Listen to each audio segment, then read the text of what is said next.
Definitely. So, what was that all about? Why? Why? Why? In ancient history, the lecture on Wednesday, the 20th of April, 2022. Why did I start class with an 18-minute song about Grendel, the monster in Beowulf,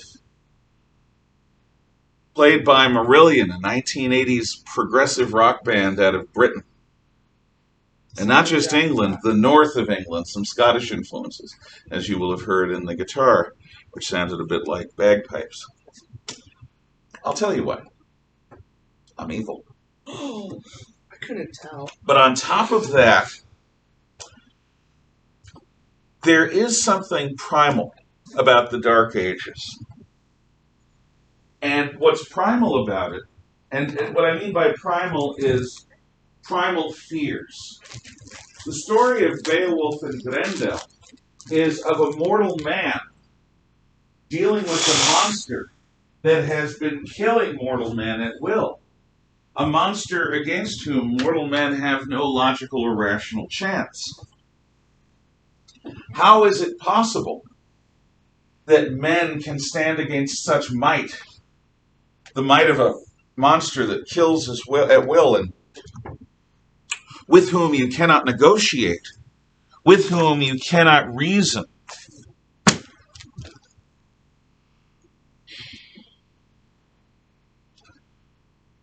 It has to do with something I said briefly yesterday.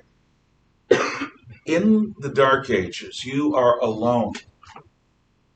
You do not have the larger human institutions that we here in the United States all depend upon.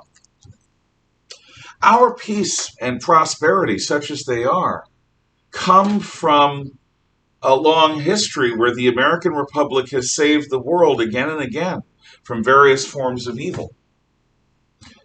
From imperialism in the First World War, from totalitarianism in the Second, from communism in the Cold War. We've been fighting to hold back the tide of Islamofascism in the War on Terror. And the American Republic invites anyone to come here and make it big. Someone asked me yesterday, what makes American freedom special and distinct from anywhere else? And the answer I gave is anyone who has talent can make it here. Everywhere else on earth, even the so-called free countries, like in Western Europe or Canada or Australia or New Zealand, they are all set up to favor those who are already established in power, to favor their children, to favor their institutions. So if you are born out of the loop of the connected elites, you have a great difficulty in getting your better idea across. And even if you do, you have to share the rewards with some institution that they control that will give you cover. Socialism, far from producing a society that's more free, produces a society that is much more controlled, that's much more hierarchical and structured.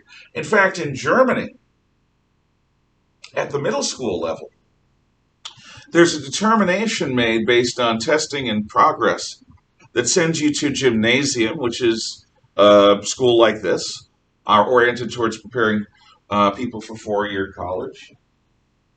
And then there is a second school that's oriented towards sort of junior college, skilled trades, that sort of thing, sort of, middle of the road. And then there is a school that prepares people for the world of works, which they're going to enter at age 16. Now, you can shift between these lanes, but it's really difficult to. What's that about? It's about the fact that Germany had a feudal system for a very long time. And even now, it matters if you come from a family that has a von in front of its name, which indicates nobility. Or if you come from a family like Müller, which means miller, which is a skilled craftsman. Or if you come from a family whose name is Knecht, which means servant. Your family matters. It matters in Britain. It matters in France. It matters anywhere in the old world. Not here. Here in the United States, you're judged on your abilities, your choices, your words, your actions, your deeds. And this is a special thing. We allow people to be creative and to reap the rewards of their creativity.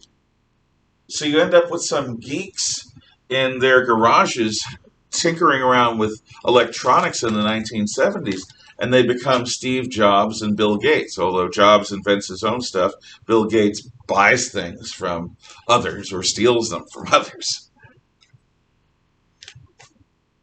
Anyone who has a better idea has a chance of making it here. It doesn't matter who your father was. And you're not going to be persecuted for who you are. Not the way you would in the old world, not the way Jews are or were. So that's what we count on, being Americans. This is why having so many illegals crossing the border at any one time is dangerous to us. Because if our standard of living depends upon our U.S. citizenship, diluting that citizenship by allowing anyone to come here against the law who wants to threatens those things that give us the lifestyle that we have become accustomed to. None of this is true in the Middle Ages. You're there in your town or village. Now, there is a kingdom, but it's not real. The king may pass by. That's a special once-in-a-lifetime thing. There may be a war that passes through your town. You hope that's a once-in-a-lifetime thing, if that, because it's scary. Your own army's as dangerous to your people as the enemy is, almost. But for the most part, you've got to produce locally all your food. You've got to make all your stuff. You've got to build all your buildings. You've got to defend it, you yourself. So in this sense, the Dark Ages are like a classic American storytelling genre, the Western. Like the Dark Ages, the Western is set in an area of anarchy. The strong take, the weak give or are beaten. There is no law and order that everyone can rely upon. There is no big system that protects everyone. Being an American in the Old West doesn't mean that you have all of the connections and privileges and opportunities that being an American today does. You're out there on the frontier. You build your own log cabin. You cut your own wood. You grow your own food. You make a trip to the market to trade what you make so that you get a little bit of money. If the Indians attack or if the outlaws attack, you've got to handle it. You, not some guy with a badge. You, not some guy in a uniform. You. And the thing about most people, the thing you should understand, is that most of us are not heroes most of the time. We're not. Some of us have heroic qualities. All of us can rise to the occasion if we take heart and be brave. That's true. The difference between a hero and a coward is often 5 to 10 seconds of choices. Nobody approaches a situation that's dangerous without fear, unless they're mentally ill or deranged or damaged somehow. Heroes are terrified. So are cowards. But in the Dark Ages, like in a Western, there is no buffer between you and the scariness of reality. If you don't grow enough food, you and the people you love are going to starve. If you don't make proper shelter and provision for the winter, you and your loved ones are going to freeze. If you and your neighbors don't come together to fight those who would take from you, you will be slaves or victims. You can't call the police. You have to handle it yourself. As weird and 80s as that song was, it dealt with the fury of the enemy.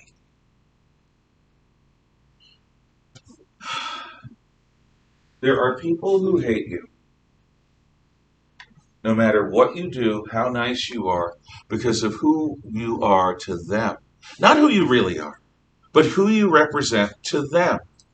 To Grendel, Hrothgar, and Beowulf, and all of these Viking type peoples are the enemy. More because of the fact that they exist than any particular thing they've done. If you work hard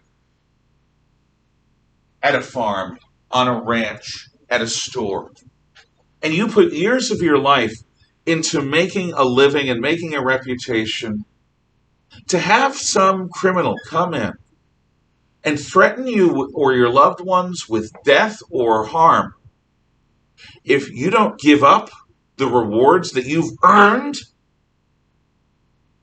that would be like someone coming into this school, if you've worked hard and earned B's and earned A's, and they threaten you or someone you love unless you give them 30 points off the top from your grade.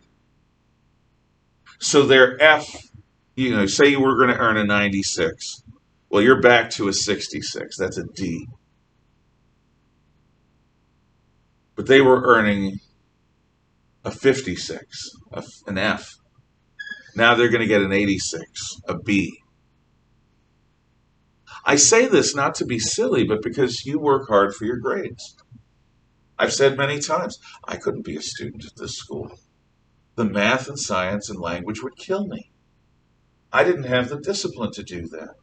The history and the English and the art would have been great. I would have enjoyed the music too, I think. But the thought of me learning math like you? Wow.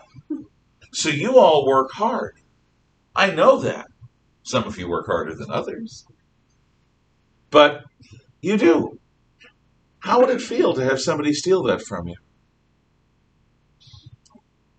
So the story of the Western and the story of Beowulf and the story of that song is, how do people face their own fear? Because when it's you against the world, you personally, right here, right now, have to go out and face the monster. How do you do that? That's part of the challenge of being an adult. That's one of the things a child shouldn't have to worry about. A child learns monster stories to prepare them for the reality that there are monsters in this world. Unfortunately, they often look like you and I. But they'll hurt you, and they'll take from you, they'll victimize you, and they won't feel the slightest guilt. They'll feel justified, they'll feel satisfied. It'll give them happiness and joy. Because sometimes people are evil, for real, and sometimes people hate everyone that isn't miserable like them. So that is a part of the medieval reality.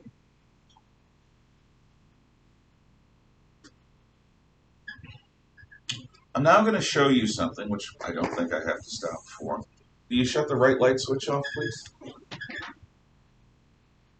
When monks gather, one of the things that they do is they don't just copy books. The best of them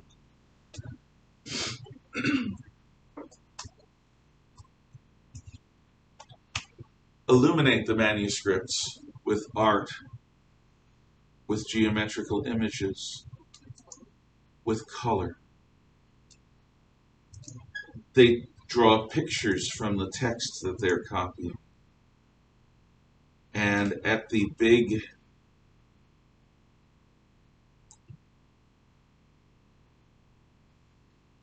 moments when chapters begin or things happen, let's see if I can find a website. I'm actually going to... Kells. What? Book of Kells. Well, the Book of Kells is related. Um, okay. Gospels. I guess I'll just have to do it again because I want to have the images as background.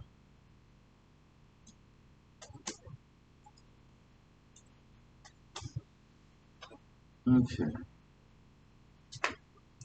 So, Lindisfarne is a monastery along the eastern northern coast of Angloland, or England. It's a place where monks gather. It's a small little place in the midst of a big English wilderness right up against the North Sea. But at Lindisfarne, like at many of the monasteries in the British Isles, they have special treasures. They have these treasures because the British Isles are as far from threats as anyone can imagine. Because up until now, the threats have always come from Asia, across the mass of the European mainland, into Britain from the south. So placing monasteries along the Scottish coast in northern England and northern Ireland made sense. If you're on an island, or if you're on an island off the coast of an island, like being off the coast of Britain, you're relatively safe from horse nomads from Asia, people like the Huns or the Magyars. And since the population around you is for the most part Christian, you don't have to have massive defenses. People will respect the fact that the monks are holy men, they work for God. You mess with people who work for God, you're going to get cosmic smackdown. You're going to get super bad luck. And the thing about anyone who lives near close to death is most of them are absolutely superstitious. My closest friend, other than my wife, became a Presbyterian minister. And early in his ministry, he had to go to some of the worst neighborhoods in New York City and Newark, New Jersey, which are worse than anything nearer here than San Francisco. I don't think there's anything in Seattle that even comes close, or Portland, Oregon.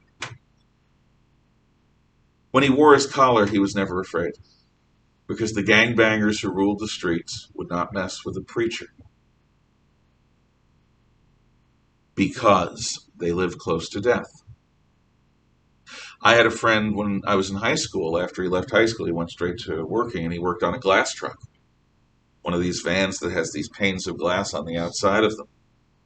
When you work with glass, you may or may not understand, glass can act like a guillotine if you're not careful.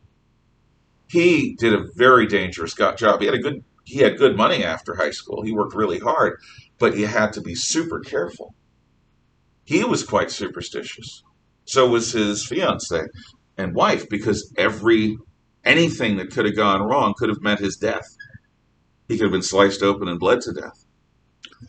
So people who are men of violence tend to be reticent about messing with shamans or holy men or witch doctors or whatever. No, I'm not going to take part in their survey. Gosh. So at Lindisfarne, they begin producing illuminated manuscripts. They're still messing with me. Okay, that's fine. I'm going to do this one more time. Because I have a tie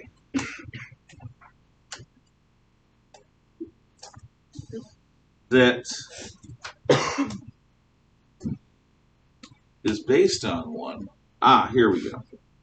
Okay, so we'll go image,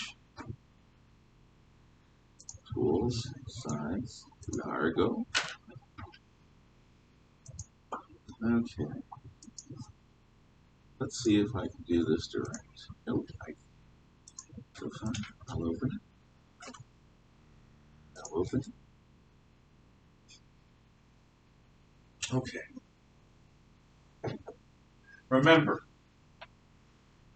the name of Christ in Greek looks to English speakers like XPI, STOS, Cairo. But this isn't just words, is it? Look at the detail. Look at the intricacy. They couldn't go to the art store and get a bunch of paints. They had to make all these colors by hand. This is almost 1,500 years later. And look at how bright and vivid these colors remain. This isn't just writing. This is bringing out the artistry in written language as if it's magical. Now, if you know anything about medieval legends, you know that the Vikings believed in runes. Runes were stones that had letters written on them. And those letters represented things, strength. The swastika, which is to us known as a symbol of Nazism, is a Nordic strength rune, the twisted cross, the Hakenkreuz. To a society that's largely illiterate, letters are kind of magical. So even in something like this A, they have it surrounded by little dots, sometimes 2 rows, sometimes only 1. Some of them are none. You have this little thing here with the bird face. That's chicken. It's a bird, It's Dan. chicken. What is a chicken, Dan? Bird. Right. It's Thank still a you. chicken, though. Yeah. That's not a chicken. That's a dragon or a dog. Nah, it ate the chicken. Who let the dogs out? So, Chicken. in any event, this is the great art form of the Dark Ages in Western Europe, the Illuminated Manuscripts. And there are others. Let's see. Chase mentioned the Book of Kells. That's another famous one. No, it's George. What? George mentioned it. George mentioned it. I'm sorry. George mentioned the Book of Kells, Good job, George. which is another great illuminated manuscript. So let's see here.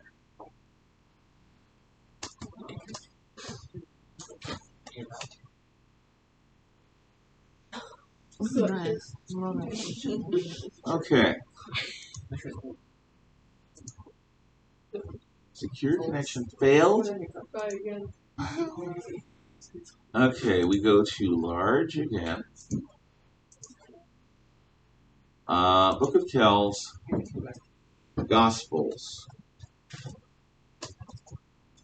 Gospel images. Okay, I gotta do large again because God knows it wouldn't want me to stay You just there. have to scroll past the ads.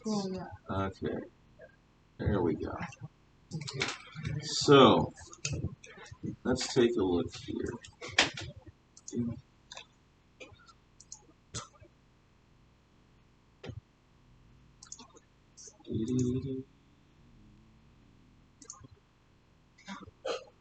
So here we have one of the covers to a gospel.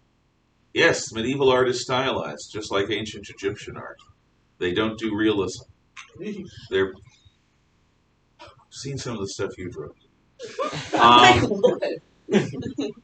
This is all stylized. But what are some of the influences? First of all, I believe this is the cover to the Book of Mark. The Book of Mark is, the symbol of the Book of Mark is the man. And here is the man book. But all of these little details are from Celtic art. The Book of Kells was produced by Celtic monks, not English monks. Lindisfarne Gospels by English monks. But the English monks were influenced. The Celts, like the Arabs, have this beautiful geometrical art tradition. So what you see is them glorifying little tiny shapes with all this detail. Look at the detail in these little nubs, in these lines. You've got twisting serpents and dragons, and you've got writhing colors, and all of these different figures. This is out of the minds of the monks. It's not in the book of Mark or any of the Gospels. This means something to the people who make it. It is their way of expressing art. That's fun. Yeah. Okay, so there's There's some more Cairo stuff.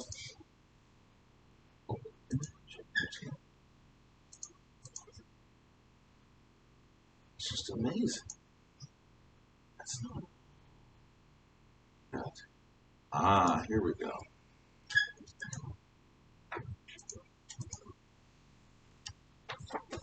Okay. So, just a bunch of other symbols here. Birds, angels. I have no clue what that is. Chicken.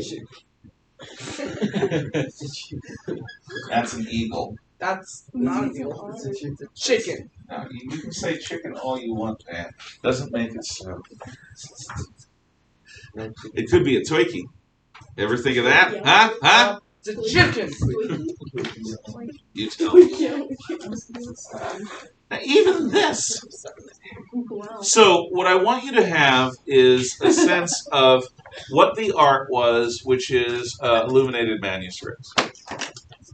We may go into more detail later, but remember the Cairo of the Lindisfarne Gospels. And I'm not going to deal with that. Book of Mark.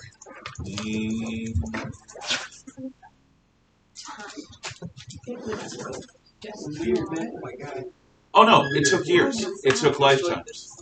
This stuff was all hand drawn with man-made equipment, man-made ink. It is their equivalent of the best symphonies or video games or paintings of the Renaissance. This is what they did. Anyway, thank you. Come again.